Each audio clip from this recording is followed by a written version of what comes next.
We're three guys who like to talk pinball, so we came up with a clever name. We're Joel and Travis Dunn who talk pinball, and we call ourselves Triple Drain, Triple Drain, Triple Drain. We're Triple Drain. All right, we played the theme song. Did we? I didn't hear crap. Triple Drain. All right, we did yes. it. Yep, theme song. Everything's great. Everything's great. We're trying something new here. This is a live recording. The three of us are sitting in my hotel room, which has a balcony. Do either of your hotels have a balcony? You know, it's not awkward at all that we just told everybody, hey, we got to leave the party to go to Joel's hotel room up on the 10th floor and just, There were some innuendos. on a Friday night. Yeah, Apparently, they invited the entire Stern Army, and only these two guys showed up. So nobody else wanted to come. Yeah. We are currently at TPF. This is Friday night. My voice is already gone. Tom, how you doing in the tournament? Fantastic. I'm third in qualifying for the morning session. I can't wait for you to watch this later, and you're either going to be so proud of yourself, or you're going to be like, "Man, I was so hopeful in that moment." Pretty much. And then it all fell apart. Travis, how you doing in the tournament? I'm doing excellent.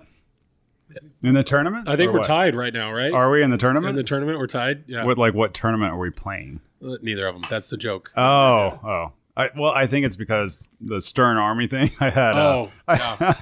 How much beer did you have? I had one. You had one. I had one. No, you didn't. Did you really one. just have one? Yeah. How many did you have, Tom? I had a Moscow Mule. So one. So two responsible adults. Whoops. What did you? Okay. Anyways, we're not going to talk about how much I had. We had a few comments on our last video that people typically do skip ahead a few minutes. So they probably already skipped that. They probably already skipped this banner. So we can just get straight into pinball talk at this point. Why not? Yeah, might as well. We have played, all three of us have played all the new games so far here at TPF. So we just wanted to get a quick episode out on our initial impressions, our initial thoughts of those games. The game that I know I've played a ton of is Evil Dead. I think you've all heard my thoughts. If not, go watch the streams I'm flipping out. Travis has played it at Pinball at the Beach, but Tom, this is your first experience of it. So Tom, feel free to let us know your thoughts on Evil Dead. Excuse me. It was fantastic, honestly. The shots, and it didn't feel like a spooky to me, if that makes sense. Like the design is really good. I like how you say in a good way. In a good like all those other spooky games, just pure shit. This one, is that what you two are saying right now? It's not that they have bad games, but they make good decisions on the design. The artwork is fantastic. You're basically saying it feels like a step up from what they've done in the past. It's a huge there we go. Huge step up. Like I was like, wow, this is going to be a fantastic game. And you know, not everything is there code wise, but it, for what is presented in the game, it is fantastic. Yeah, it's definitely it's an interesting game because there's so many mechs on it, right? There's just there's mechs everywhere. But that's what I was going to ask you guys is there are a ton of mechs, but sometimes mechs can become just not cliche, but they're just mechs for the sake of mechs. But are the mechs fun is my question. So, you know, Tom, you're a rather high-end player. Do you feel these mechs are just fancy little toys that they stuck in a game, or do you feel like they're actually integrated well into a pinball experience? No, I think they're integrated well. Now, granted, I have only played 2 games on it, so I've only seen the lower playfield once. I've hit that shotgun. The shotgun, like hitting that, it feels like really good. Yeah. Granted, I didn't use the shotgun feature at all, but like, I don't know, the layout just seems to me like it's good. It flows well. I don't know. I just think it's a big step up for spooky. Obviously, I don't know. I think people that like the Evil Dead theme, and if you're already a spooky fan, I think you're going to be happy with that purchase overall, right? 100%. Yeah, I think, and that's all that really matters, right? Just the people that absolutely want the theme, that are spooky fans, then that delivers. I don't think it's not going to be like a Halloween situation to where somebody gets the game and they're kind of like, oh, I'm not sure about this, because the design is a pretty decent design. There's nothing divisive about it, right? You're either going to like it or you might not. But when you look at something compared to like Halloween and Ultraman, that was like pretty much, if you get into your upper playfields, it's like it's taken a long time to get through it. Nothing feels like that in this game. It feels like everything kind of goes together. It flows together well. And the cabin multi-ball and that mechanism of getting the ball up there and having the chair stop it is just really well done too. Right. And I like that you can steal locked balls as well. Oh, I think that's a good. I didn't know that because I played a single player. Oh, you didn't steal your own locked balls? And then I played with You Joel. Better not. I know what you're about to say. I stealed the heck out of Dennis Creasel's locked balls. He locked 2 up there, and it went through all of us. And he had a chance to get them again, and then it got to me, and I took them. Yeah. I took them because we played with Eclectic Gamers podcast group. Yeah, Dennis and Tony, we had a good time with them. Yep. And then I discovered that the other night when we were playing. My brother actually locked 2 balls, and then boom, to take his multi-ball to steal that. What a fantastic thing you can do in a game. But I feel like I'm shilling the heck out of the game because honestly, I've been blown away by it. Unfortunately, I could never own it because it's incredibly gross and gory and gruesome, but it's awesome. Like it really, if that's a but theme you're that part you of want, you're part of the spooky boner club now, though. Like why wouldn't you have it? Because it's just I maybe I'll add the picture or maybe I won't, but it's basically the game remains under 3 blankets at all time. Like I just unless we're playing it. So huge big thumbs up. You hear that, Franchi? That's what Joel thinks about your artwork right there. It's incredible. Tom and I would not cover up your artwork. No, you also have older children, Joel, but you don't care about your children. So yeah. Hey, they need to grow up. You got to handle a little blood and gore on your pinball machine, right? I'll say as of right now, there's like 60 left, and then they're sold out. So I honestly think they will sell out either by the end of TPF or MGC. Yeah, I heard there was only like 20 or 30 left now. Oh wow! So, it's well deserved. It's well deserved. I think if you're in on this game, I think you're going to enjoy it. So that was spooky. Stern is here with D&D. We've all played a lot of D&D. Yeah, we've gone over that. We've gone over that. Yeah. And then Jersey Jack is here with Avatar. We've gone over Avatar. We've played a lot of Avatar. But They made an announcement tonight. Oh, are you prepared to play said announcement on the microphone? No, I'm not. But they made it. Oh, is this what you want? I thought right before, on our 30-second pre-podcast. You're wanting me to take a reel that somebody took tonight. You said we'd play it on the podcast. Right. That means you edit it in, not that I take it and I just do this. Right. Yeah. I'm not doing that. So basically, Jersey Jack O'Neary basically said, if I was you, I would not spend a dime. I would not spend anything until you see our next game. He made a ballsy statement with everybody because everybody's always playing like Kumbaya, like all the manufacturers, and he's just straight up saying, "Don't buy shit. Wait for our anything. Stuff. Like, don't even do it." So he has confirmed it is Harry Potter. Right. He said it's all the movies, and they have all the assets. Yep. Was there anything else I missed there? No, that's pretty much what he said. In the clip that we saw, that's exactly what he said. Yes. So it's an interesting thing to come to TPF with no trailers, no promo, just like saying it just at a seminar. Yeah. Right? And then word just kind of spreads around. I mean, it's an interesting tactic. I don't think it's going to make people not buy anything, but has he said an announcement? Like, has he stated a date? Because no, I don't know, maybe, but in the clip we saw, maybe in the whole thing it has, and maybe by the time this comes out, there's a date. But there's so many games getting announced this week. Yeah, like who knows? Yeah, there's 3 new games at the show, and plus there's probably going to be like 3 or 4 new games coming in the next couple of weeks, months, kind of thing. And I mean, if I was Jersey Jack and I didn't have my game ready, maybe I'd want to get that news out as well.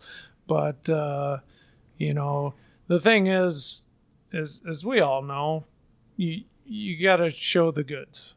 Yeah, because it was just an interesting thing to do, because they already have, like, obviously there's plenty of avatars that are here, right? They have Elton John, they have Godfather, they have Toy Story, they have all their games that are here.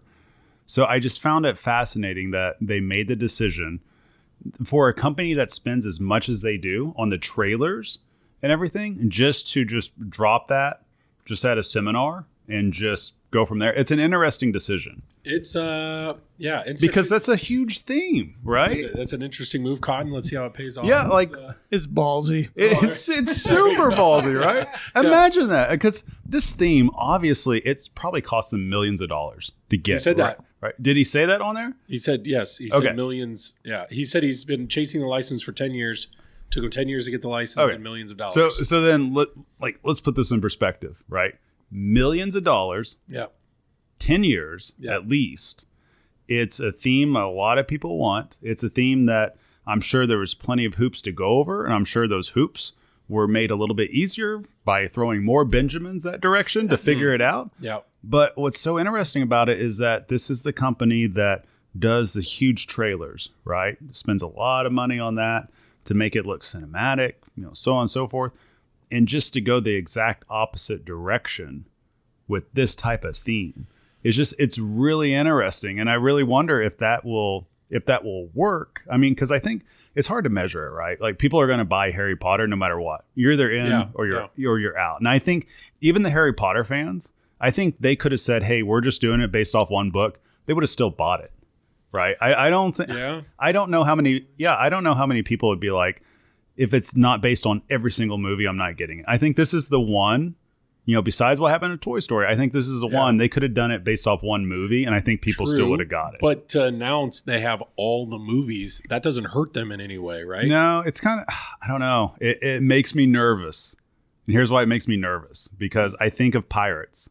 Like, how much was just, now that didn't have all the assets, obviously, because it didn't have Johnny Depp, but I just think of how much that game had and how many options it has.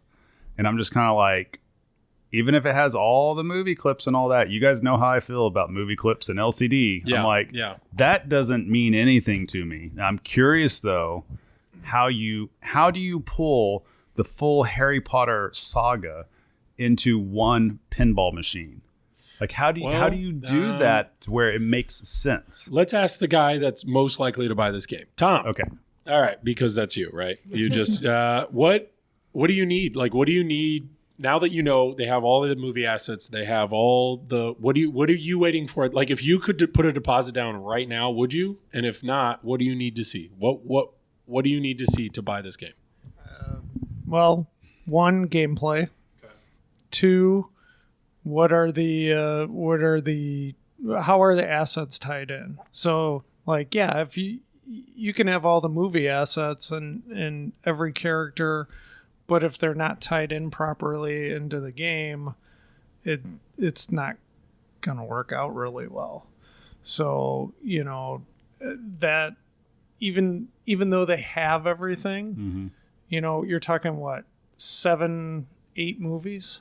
Yeah, like how many books are you fitting into that, right? 7 books, right? But they made 8 movies. Right. Yeah. Okay. Yeah. So, I mean, it could be like an epic game, or it could be a bunch of stuff smashed in there, and it's not quite what everybody's expecting. And I think that's the big thing, like expectations. Like, I think a lot of collectors expect a lot out of Jersey Jack because they seem to really like go all in on their themes and for most of them, Elton John was a great game. They put a ton of songs into it. Steve Ritchie doing a great flow game. It was really great.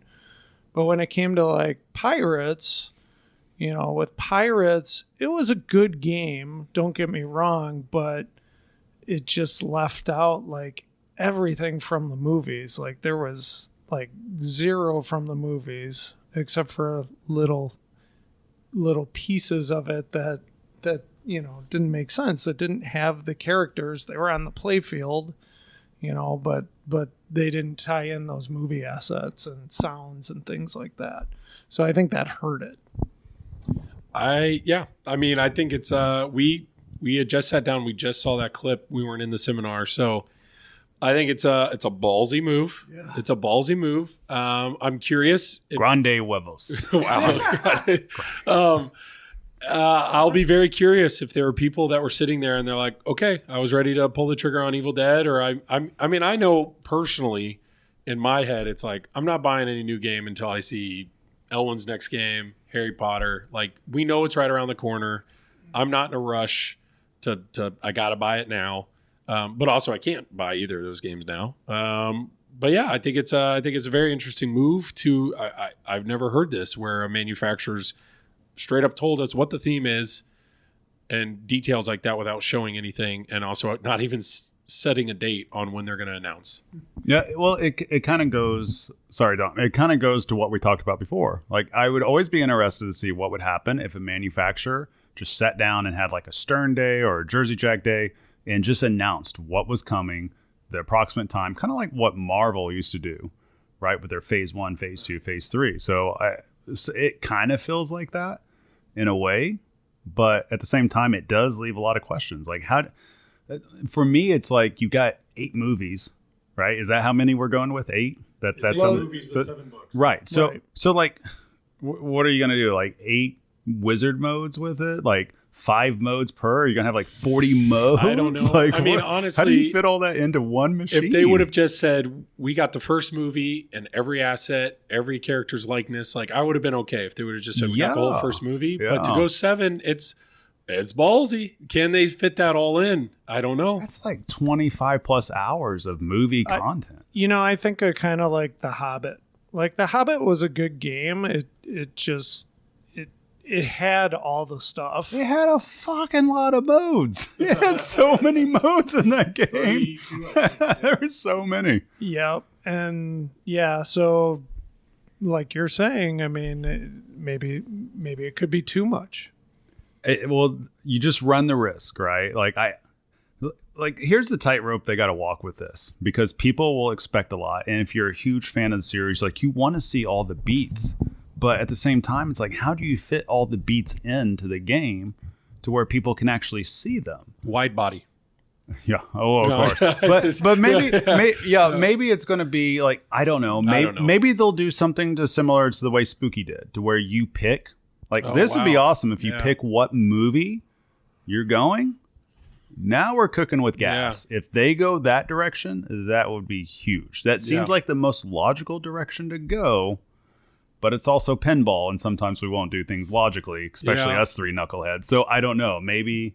So I don't know how that'll work. He's saying with Evil Dead, when you start the game right off the plunge, you either pick the first movie or the second movie, and there's 4 dedicated modes for each movie. So once you technically beat all 4, then you go to the next movie. And I know Alien did something similar. Are you picking Alien or Aliens? Yes. So yeah, if they have 7 books worth of stuff, that would be kind of nuts. That would actually be pretty dope. Yeah. If they did that, if they were, I mean, Keith Johnson's probably over there like, pretty dope, guys. I'm going to figure this out. Sorry, I forgot. The golf cart crowd. Wow. Wow. It would be pretty cool is what it would be. Wow. Yeah. How is that new golf cart coming? I told Travis that everything's great. We stopped playing pinball so you could handle a new golf cart. Like, yes, I sold my golf cart. That's the crazy news. And why did I sell it? Right. To buy a new one. That was why. That's why. Does this golf cart have like a stereo system or like a TV in it? No TV. But the main thing is with the little kids. Let's just go ahead and get into a golf cart segment. With the little kids, I got to get the right golf cart. Let's give you an on the spot TPF update. So the golf cart I bought, the back seats now, instead of being backwards and you're worried about hitting a bump and the kids go flying off, the back seats are facing forwards. So that was why Yes, all listeners, thank you guys so much for supporting the podcast. So if you have money to spend, now Joel can have a golf cart where his kids are safe. Oh wow, in the golf Safety cart first. Yes. So thank you for all that triple drain money. We can support Joel and his golf cart. And you have money to spend on pinball, just wait until you see how dope my golf cart is, and maybe you'll want to buy one yourself. Because it's got all the seasons, it's got all the assets. It's got all the assets. It's got everything. It's got everything you could ever want. 4 wheels. It's battery power. Anyways, thank you. Michelin tires? No, I don't know. But thanks for that mini segment of golf carting with Joel over here. So, anyways, let's talk about games we have played. There was another announcement today. CGC has announced the Medieval Madness Merlin Edition, as well as the Cactus Canyon Remake additional Lyman code, which comes with additional parts that go into the game. We have all seen the Merlin Edition. It's still Medieval Madness, which is a great game. And then we've all played the Cactus Canyon add-on, basically. So initial thoughts on your time on Cactus Canyon. I thought it was really cool. The mech is like a saloon with 5 characters, I believe it was, on top, and you gotta I don't know if it's like a door, but you gotta bash the door, and then it opens, and you can finally hit the guy behind it. I think it was $1,250 add-on. Well, let me look at I'm pretty. As it throws. Let's figure that out. Talk amongst yourselves. $12.49. $12.49 plus shipping. Okay. Yeah. Yeah. I mean, it was. If I'm a Cactus Canyon owner, I'd probably want to get this add-on because there is a lot of stuff added onto the game.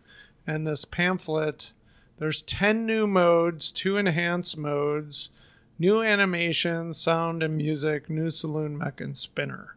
Oh, that's right. There's a little spinner off to the side, which I noticed while I was playing, but I didn't get to hit it. Okay. As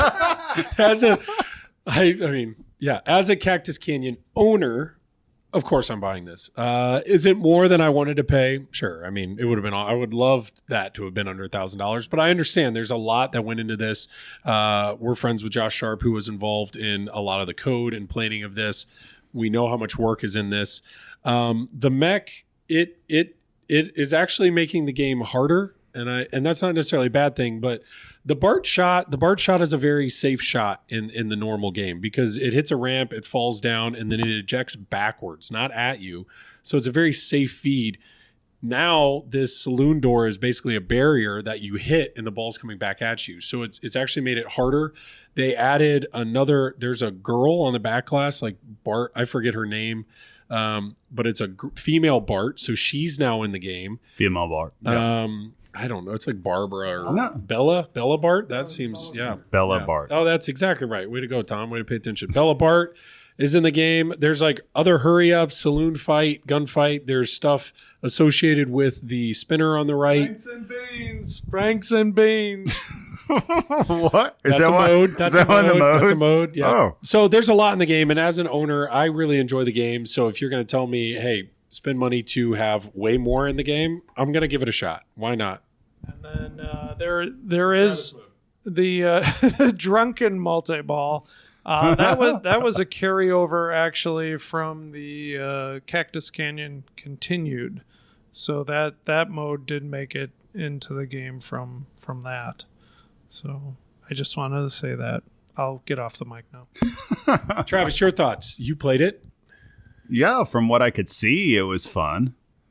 Before you guys covered up my flippers and I couldn't see anything anymore. This guy was real excited about this Stern party because of free booze. So he's like, I'll just play a ball and hit whatever. So anyways, I'm excited about it. It was fine. My only critique is that you can't see the saloon doors. Yeah. That's my only critique. You have to bend down to see it, so you don't even realize that there's saloon doors there. right? That is fair. Like that's my main critique of it. But it is interesting that it kind of turns it into like a bash toy of sorts. So you got to hit it a few times in order to start lighting stuff. But there's a really good picture that if Travis did the editing for this episode, he might insert into, but he's not going to edit it. So are you talking about this? I don't think I'm going to insert it. Well, yeah, even there, right? You can see those doors. Oh, I can see it, but you'd have to be like eye level with the game to see the doors. Yeah, you've got to be like 4'8"? I don't know to see this. Emoto could see the doors. Yeah, Emoto could see this, but we could not. So I'm curious. We'll have to give Josh a hard time because you would think there would be, if there was some other visual cue to know like this insert's lit when the door's down. It would be nice to know whether or not the door's down. That's all I'm saying. Because it's a very different result on whether or not the ball bounces back at you or goes up the ramp and hits bar. I mean, I think there is a visual cue because then you could collect your bounty or something like that, right? Or I was going to say there probably is, and Josh, you'll be hearing from Josh. Yeah, I'm pretty sure there was. Okay, Josh. But you're also Joel, so you're not necessarily paying attention to any of that. I feel like I have taught you a lot today. Oh, come on. When it comes to rules, I feel like, sure, in Stern game, you can school me. The main rule you were telling me was hit the captive ball to get insanity on Evil Dead. That was it. You're like, hit the captive ball over and over again. Well, anyways, if you were wondering, I definitely beat Travis in Evil Dead. Like, I definitely beat him in Evil Dead. Yeah, I definitely was not draining once or twice to keep the game going along. Okay. Anyways, so that was Cactus Canyon. Cactus Canyon was great. What else do we have? Portal. Let's talk about Portal. I kicked Joel's ass on it.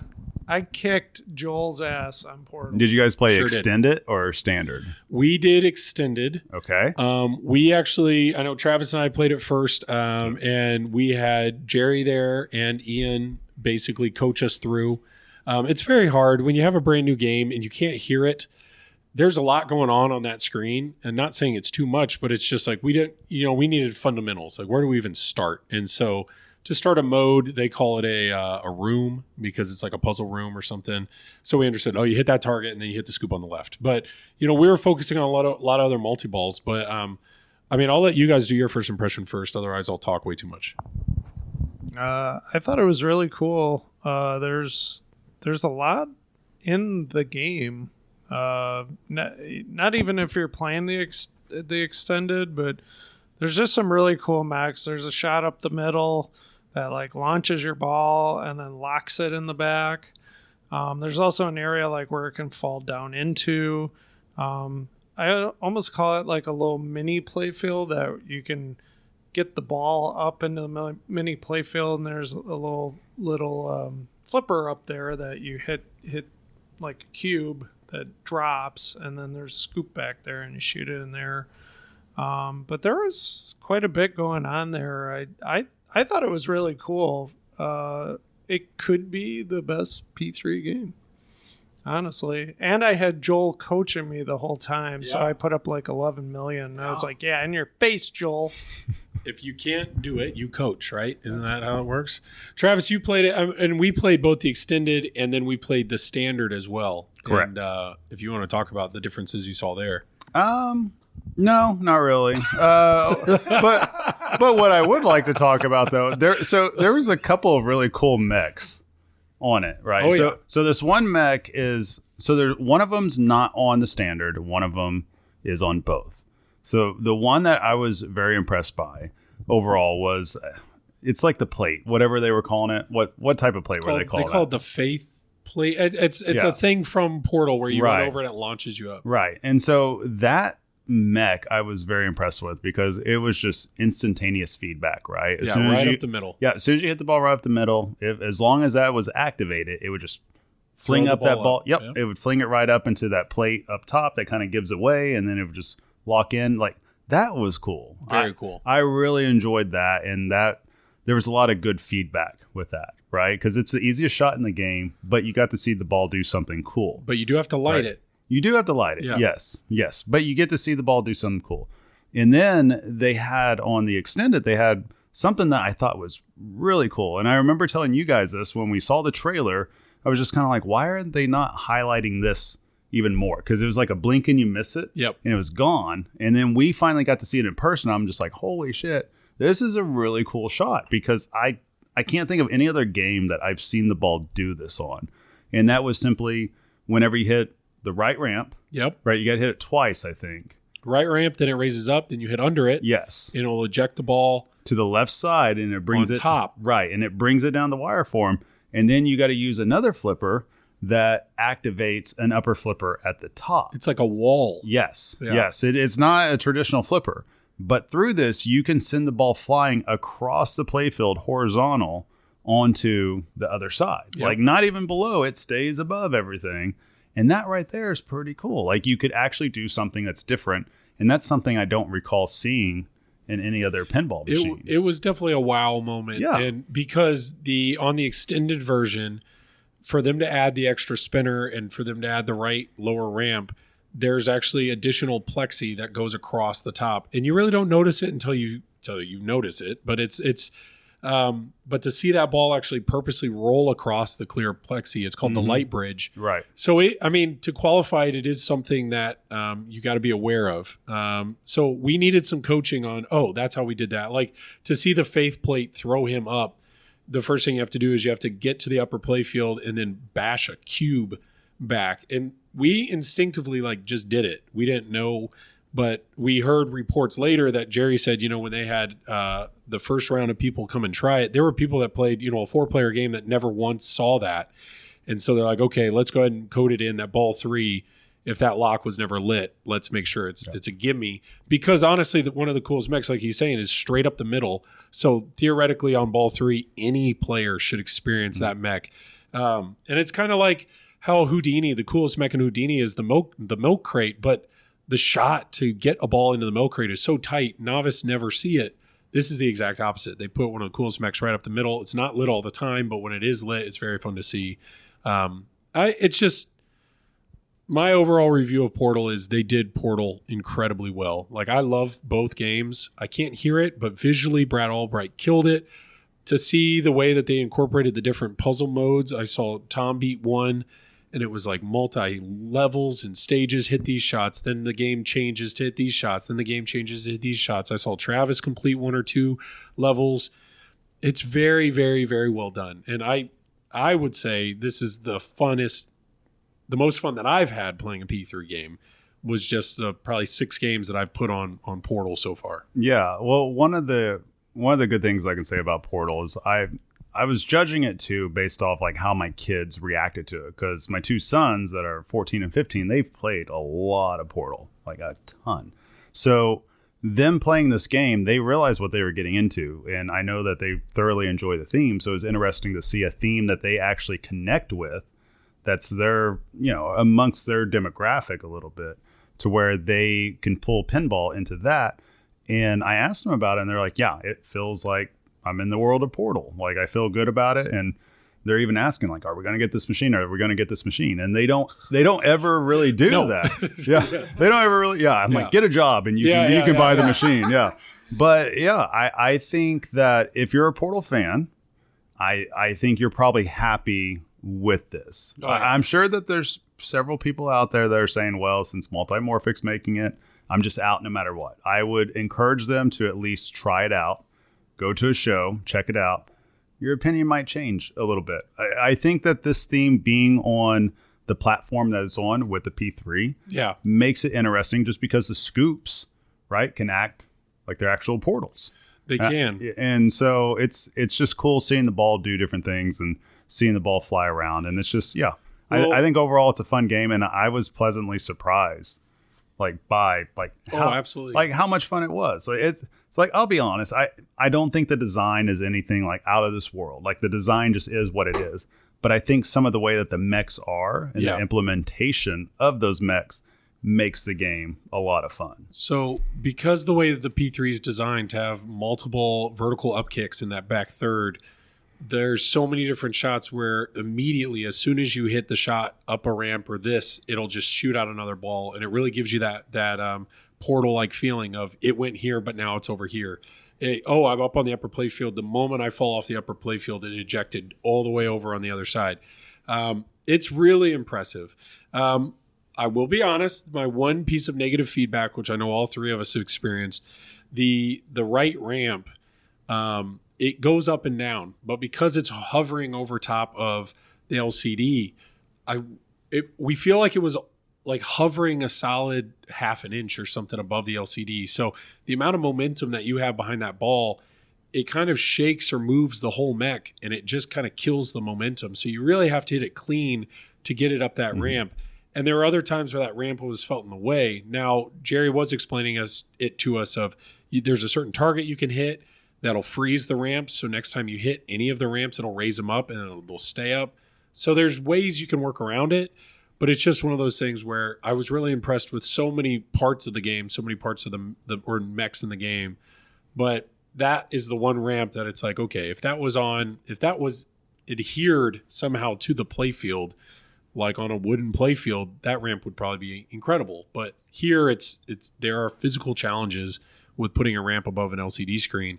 And maybe, I know these are prototype games. They've only made a few of these. So maybe that's something that they will continue to improve upon, or something you can dial in. We'll have to wait and see on that. Yeah, I'm not really sure, you're right, how you can make it any different than what it is, just because of the way that the system is itself. Like, I will say though, it looked like anybody on the right flipper that you could backhand the right ramp anyways, that close up ramp. And it was pretty cool seeing what the ball would do. If it went up there, it went to the up kicker real quick, or not up kicker, it went just to the kickback type. Yep. Just the ball launcher, I guess. Yep. And you'd see the ball just go flying. I think something like that was pretty cool. Yep. It just always felt like that the ball was doing something, or you were making the ball do something. Yeah. Which is good. The game didn't feel like it was slow. It didn't feel like it was super fast either, but it didn't feel like the game was a slog. No, right? And that's the key. You don't want your game to feel like that. And I didn't get that feeling playing Portal. Well, if you've played Venom, the Venom has the fast lock system, and that's essentially what you're experiencing all over this game with the portals and how they're implementing it.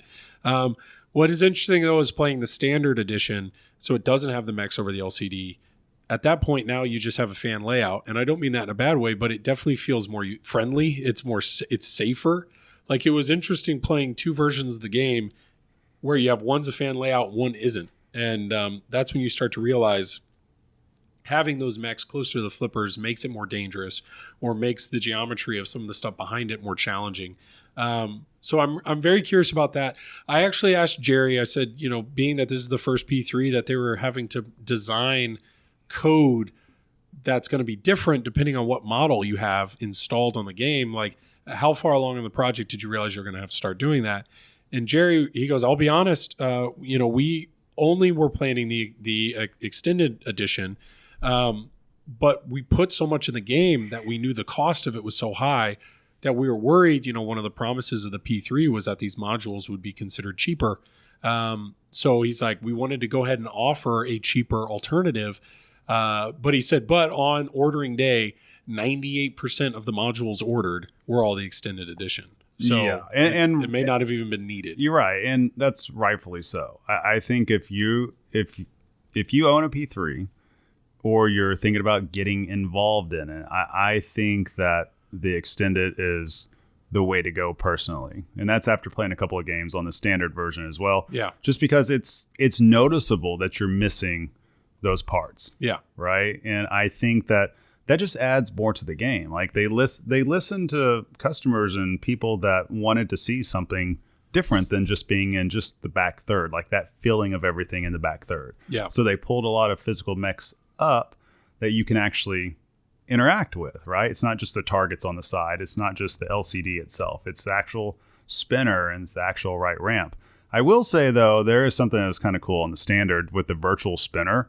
Right. I thought it worked well. Right. I thought it was going to be kind of goofy when I first saw it. And then I was like, oh, I'm just going to keep hitting the left orbit because I actually see the spinner. Like, it worked just fine to me. The way the geometry works on the extended is the spinner is kind of directly in front of the left orbit. So they have a graphic on the standard edition of a spinner.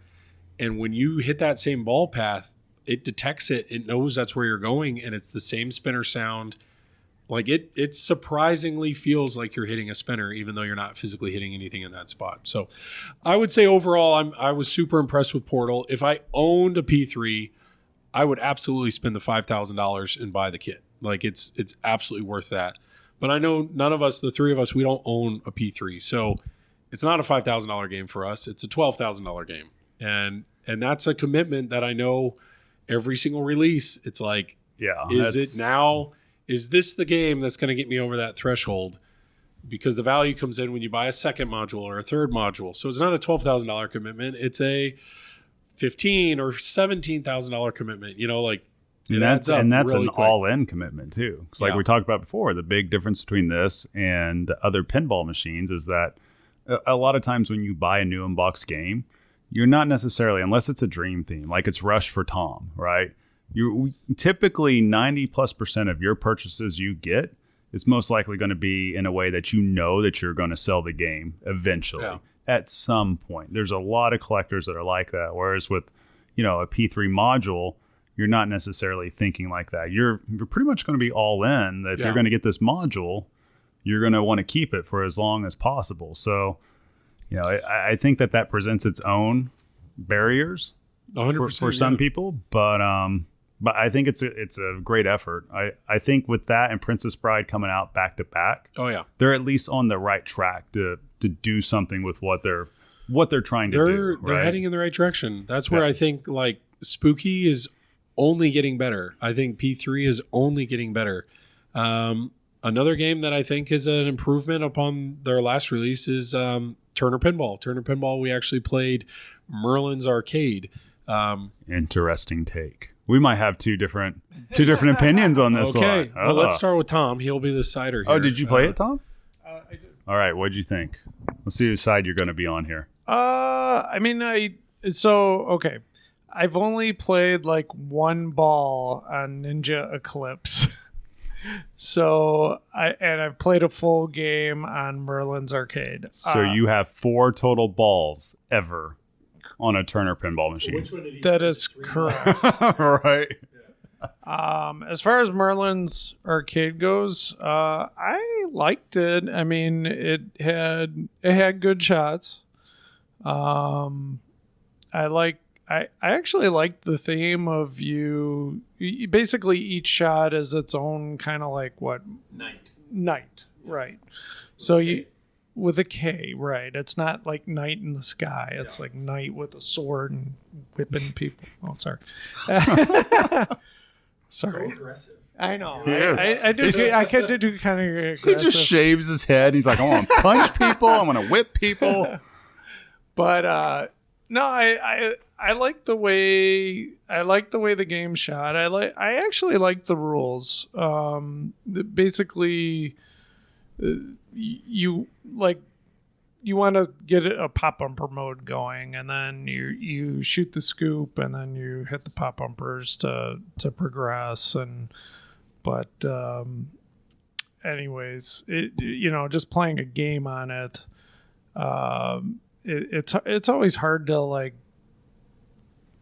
get a huge feel for a game with just one game. But from what I played, I liked it. There is a lot of like models in the game. You had the Merlin toy in the center. You have like the evil witch in the back. You have a spinner that's not like a spinner, but it's like a 3D. I think it's like a 3D.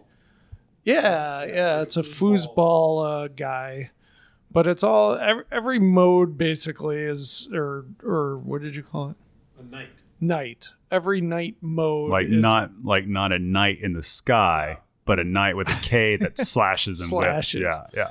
Yeah, it's all based It's just spoon feed. All those modes are based on some type of arcade game. The main ramp is pinball, and you got to lock balls there. But I thought it's a solid effort. The artwork was good. I like the cartoony artwork. Travis not agreeing with me. No, I'm just listening to your opinion. But from what I played on it, I think it's a good family-friendly game that people can enjoy. Do you think Joel can have this in his basement? I do think Joel could definitely have this in his basement. Although we were asking about it because I finished one of the nights, and then like it turned into like a powerful evil night. Yeah. Yeah, so Joel and I were like, "What's going on here?" And Joel could talk more about that. We needed the deep lore of what's going on in Merlin's Arcade, and being that there's no gameplay of this game yet, it's weird. It's Merlin's Arcade, so you're in an arcade, or the realm that you're in is arcade. So like Tom was saying, it's all different arcade equipment. So foosball table, billiards, pinball, darts. There's hoops, like a shooting game. So one of the modes he got in, there's 4 little stand-ups. That's the one I completed, right? Yeah, 4 little stand-ups. So he spelled hoop, and then he hit the scoop. So then he was battling the knight that is hoops. So when he's battling him, what he has to do is actually spell hoop in order, Hoop, and then he had to hit the scoop. And that got him through phase 1. Then apparently the guy gets possessed or taken over by the sorcerer, and so you can qualify to get to phase 2.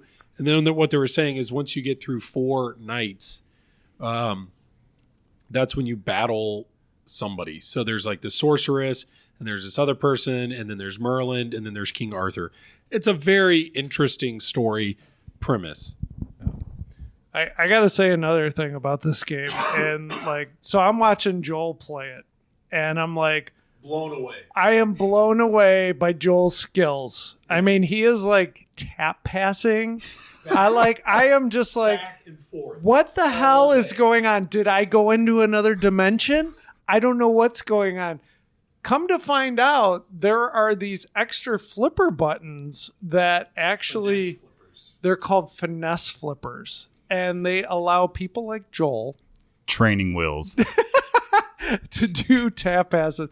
It was cool. I thought it was a neat little feature. It's definitely different, and it's cool that they're trying to bring that into the game. So Travis, tell us why it sucks and why you like Ninja Eclipse more. Please. I didn't say it You've been sucks. sitting over there biting your tongue. I didn't say it sucks. Tell us why I'm just listening to the you other guys. one's so much better. I'm just listening to you guys. Okay.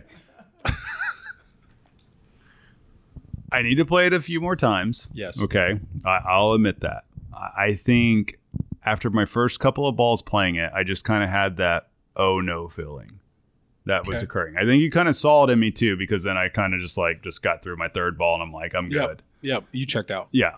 But so here's why. It's not that the game is like built bad. Like the flippers felt good, right? Sure. They were snappy.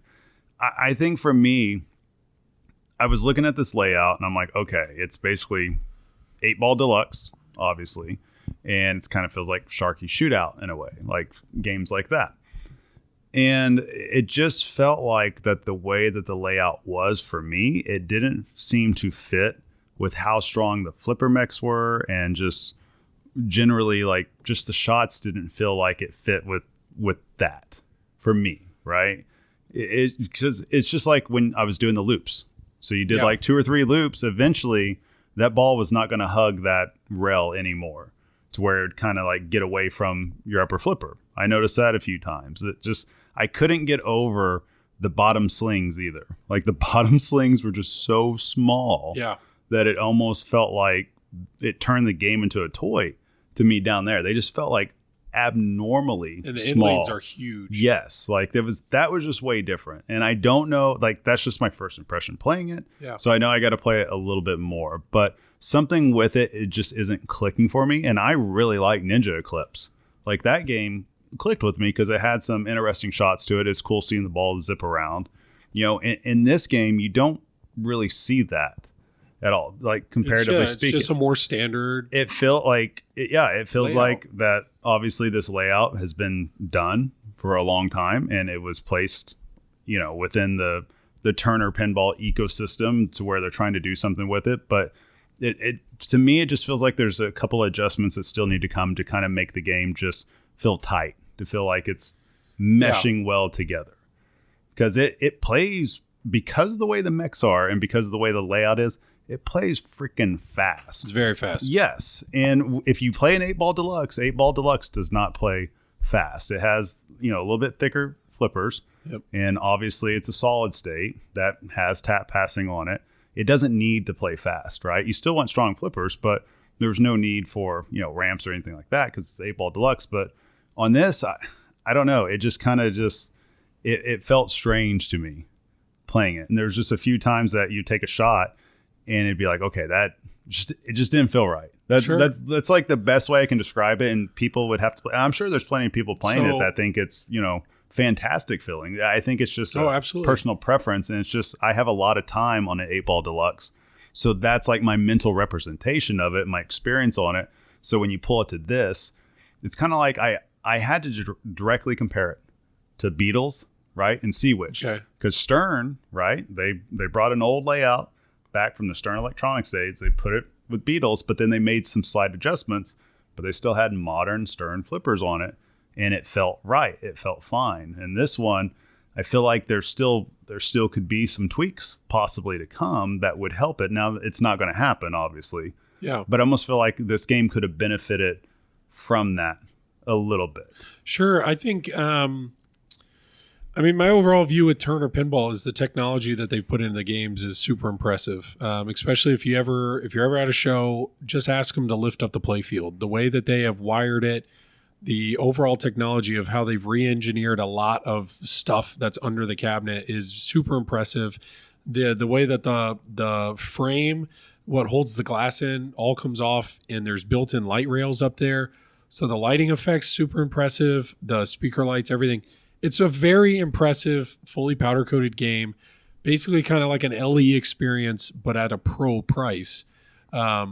So it's impressive. Once you think about it, with where their pricing's at for their standard, it is the same price as a Stern Pro. If there's 60 people in line at a show, don't ask them to lift up the playfield.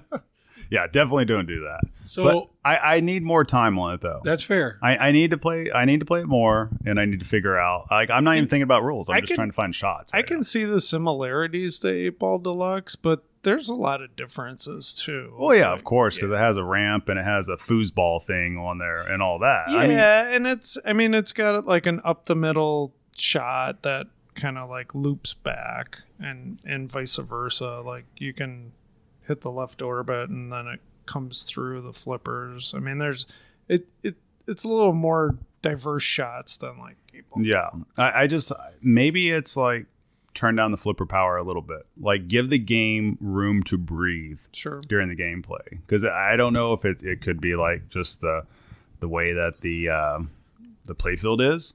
It is acrylic, right? And it feels like you're playing on ice now a little bit, right? I could be wrong, and maybe I didn't hear it. Tom wasn't complaining about the speed, and Tom blew it up. So maybe it's fast for you.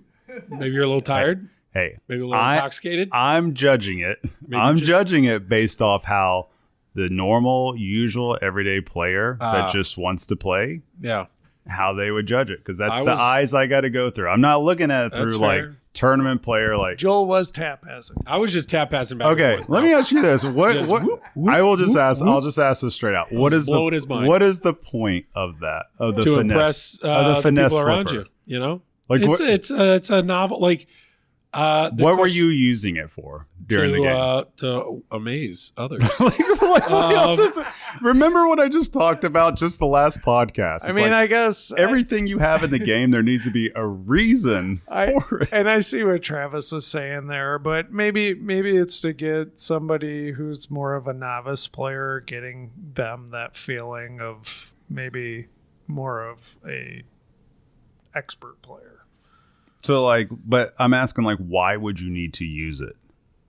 Like what on the playfield? There's people like Joel out in the world. No, I'm asking what on the playfield says that you need to get the ball in the other flipper. Just to do that, to move the ball from one flipper to the other. Have I played it enough to really know? But what on the playfield says you need to do that? Like I get it. I never saw Tom do it once, so apparently you don't need to do it at all. But that's what I'm asking. Yeah. It was. It had its moment. You hear that, Stern? You guys want to sell more games? Finesse flippers. That's what you need. Automatic tap passing. it's Jersey Jack. You want more Harry Potters to go? Tap passing flippers, automatic. Well, Make it happen. It was a novelty. And I mean, I honestly, my initial impression. I mean, it looks cool when you do it. I'm not going to lie. Like, it looks cool. But I just want to know the purpose maybe of if you it, owned it or played it more, maybe there would be situations. Because I know, like, Evil Dead, when I saw the sling flipper in the trailer, I'm like, that it just seemed like a novelty. I was like, that seems like a poorly planned they have a mode idea. tied into that, though. Exactly. And what mode is tied into finesse flipping? Maybe we didn't get to it because it was maybe it was too fast, or maybe that's the wizard mode. You know? Oh, I don't know. Wizard mode. I don't know. Training wheel tap passing. Yeah, you don't know. You don't know. that could be like the ultimate knife. If we get there, I think I'd be better at it because that's just how it works. My last question with that was: it is basically Stern Pro pricing. Is there a Stern? Would you take that game over any current Stern Pro?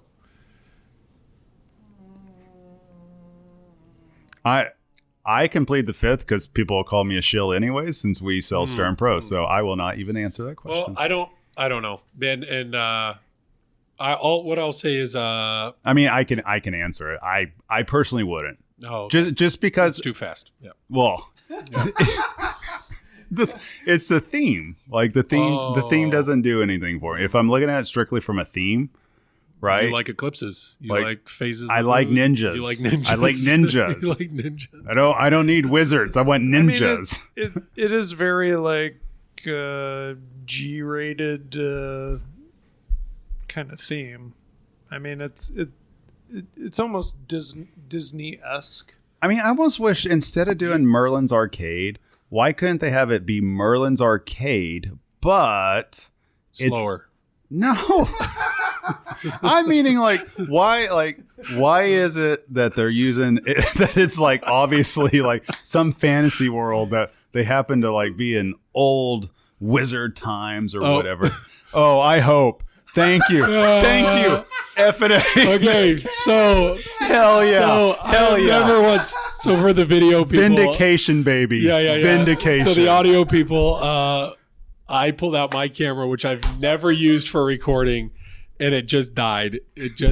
So Travis needed this. Not so easy now, is it? Now, all of us are now Elgato no signal, are we? I will put Elgato no signal on the screen for the rest of this podcast. But we're wrapping it up anyway. So, no, I need to go play more Merlin's Arcade. Tom had made the comment of, he's like, I feel like the art looks a lot like Looney Tunes. And I said, well, same artist. Matt Andrews, the guy that did all the art for Looney Tunes, is the same guy that is now hired by Turner Pinball that's doing the art for them. So I think that's all the new games. Barrels of Fun, as far as we know, it's 10 o'clock at night on Friday. We're pretty confident at this point they're not actually going to announce anything. Maybe they're going to have do they have their seminar tomorrow? They have a seminar tomorrow. So maybe they're going to tell everybody, hey, hold on to your money. We have all the assets. I was just going to say that. They're going to pull a very ballsy move and just be like, do not buy anything. Hold on to your money. You think Zach Sharp or Ken Cromwell, or no, Ken's already with Jersey Jack. You think like Zach Sharp's probably like, well, shit, why didn't I think of that? That's all we have to say. Marketing. That's all we have to say is just don't buy the other games. Anything else. Man, we didn't think of that one. Yeah. So we don't know. We don't know what's going on with Barrels of Fun, but yeah. So Stern, I mean, we're not downplaying. D&D's still going strong. Dwight's here. Brian Eddy's here. I know they have a ton more to add in the game, but Stern, Elwyn is right around the corner. Jersey Jack, same thing. They're obviously pushing Avatar, but they just said very clearly, don't buy anything else. I don't think Harry they're Potter's pushing right Avatar anymore. I think they pretty much just said, look, we're all in on Harry Potter. That's just the way it came off, and rightfully so. So obviously they're confident. Why did they even bring any games? Just wait. Just save your money. It's an interesting tactic. We'll end with this question, which is because I think, idea. So we have Barrels of Fun coming, we have Stern coming, we have JJP coming. I think those are the three games that are not announced. But as of right now, if you had to make a decision, what do you feel is the game of the show? What do you think is the game that people are going to talk most about or leave this weekend saying that was the game that surprised me the most? Man, that's tough. I mean, Portal and Evil Dead, it's so close between the two. I'd almost have to give maybe a little edge to Portal, just because, I mean, they're doing some new stuff. I mean, they got the extension onto the playfield, the LCD, which nobody thought they were going to do anything like that. And they have some really cool, interesting stuff going on with that playfield. So I'd give them the slight edge, even though I think Evil Dead is really well done. Yeah, I think that most likely I would have to give the edge to Portal. Like, I enjoyed Evil Dead. I've played it enough. I think just for people that are seeing these games for the first time, that might be something that people could identify with a little bit more. Just like you said, a horror game that's so niche down that you have to really be in that no kids to where they see the gore and all that. But I think both games are perfectly, serviceable, right? Like, I think they're worthy entries into the pinball industry lore of just released pinball games. But Portal, I was very impressed by what the mechs were able to do in that game. Like, I came in with a certain expectation of just wanting to try it because I was just very curious, and that's what I was telling you guys before. I felt like the trailer didn't show what it could actually do to the extent it could do, and pretty much the getting to make the mechs do what we wanted to do. Yeah, it was fun. It was enjoyable. I think plenty of people are going to get back in line for that. A lot. Now, that being said, Evil Dead still fun, right? I think it's a step in the right direction for Spooky, and I just personally, for me, with the next Spooky, I hope that they go back to just a standard cab and not worry about wide body so much, like, because I like their standard versions that they can do. So I don't know, but I get why they had to go wide body on this one with the hand and everything. And there is a ton of mechs in there. And if they keep working just fine, I think people that are into spooky games, it's not going to be one that they'll bypass either. Like, I think that will sell out either way. Yeah. So, that's what, and I'm probably going to sound like a shill, but I do think, I personally, I think Evil Dead is probably going to be the game of the show. I remember we heard that Evil Dead was the game of the show at Pinball at the Beach. And I was like, oh, okay, that's surprising. And then now that I've actually played it and put a lot of time onto it, just spending time over in the spooky booth, I didn't hear a negative word from anybody about that game. If anything, it's like, wow, this game is more beautiful in person, or wow, this game shoots better than I thought. Now, with that said, I'm not saying anything negative towards Portal, because I do personally think that Portal is the best. It's the most fun I've had playing a P3. Absolutely. And so maybe, ask me again in a day, or maybe we'll have a follow-up question next time we record. What do we feel was our favorite game? But I know it's 10 o'clock at night. We're either going to go back down, or I might edit this, but I know I'm excited to play more of both. And yeah, we're gonna really feel like fools if Barrels of Fun does announce something tomorrow, or if there's any game. I'm not going to feel like a fool. Tom, are you going to feel like a fool? Hell no. Yeah. Okay, never mind. I just will. Yeah, just Joel. You're the only idiot here, not us two. But I also don't want to play the significance of the Merlin edition for Medieval Madness being announced. I think that's going to sell very well. I mean, that just kind of is what it is, right? Yeah. Like, if you're in pinball, you already know. Cash grab! you already know it exists either way, right? So you're gonna do it. Yeah, if you're looking for a Medieval Madness, I mean, you're gonna buy it. Yeah, I think, you don't have to do any marketing for that. You don't have to. All you got to do is just tell pinball enthusiasts, oh, hey, it's out. Do you want one? Yeah, okay. Just go from there. Like, because there's so many people. It's been rumored for so long, and I think even Ryan White, like 3 years ago now at Expo, said it's coming. So it's not like this is a big surprise that all of a sudden it's here. It's been expected, right? So I think that'll be just fine. But to me, I still think Portal's done the best with what they have, like Multimorphic doing that, because it's the P3 system. They have to work around that system. It's a lot different than a Spooky, because Spooky, they can just go back and forth, wide body standard. They can play around in that sandbox. So with Multimorphic, they have to play within the P3 sandbox, right? Yeah, and I don't. I mean, exactly. But I don't think you're gonna be disappointed if you got either game, Portal or Evil Dead. I mean, they're both really excellent games. You were saying with the P3, you're working within that system. I think I know one of the complaints or one of the thoughts I've always had is how different does one P3 game feel between the next when you're only changing that back third. And I'll tell you, the Portal Extended Edition feels different, very different. Finally, yes, that's the first game. Like that huge feels difference. different. Doesn't feel anything like their other games. So super impressed. Huge thumbs up here. But yeah, let's go ahead and plug it up. You can find me on Flipping Out. Check out our streams there.